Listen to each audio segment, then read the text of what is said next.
Jack Chapman with Auto Repair Shop Success. Today we're going to discuss general service pars. Now, this is fairly straightforward, but there are a couple of points that really need to be discussed at the end. So let's start with how we determine the par. In general, we suggest GS costs be about 4% of sales overall, so pretty easy to calculate. Let's use our example number of 150 in sales per month.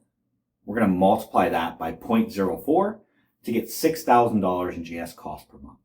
We'll then divide that by 4 for quick math to get your average weekly cost of $1,500. Now here's what's important.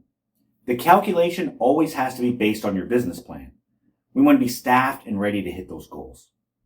But remember, it's 4% of sales, so if you're tracking behind, adjust, and if you're killing it, adjust. Join us next week when we talk efficiency versus productivity. We love that you folks are developing a community here and want you to keep sharing and using this material. Follow us on socials if you're not already, and tell your friends about us. And as always, we can't wait to see you.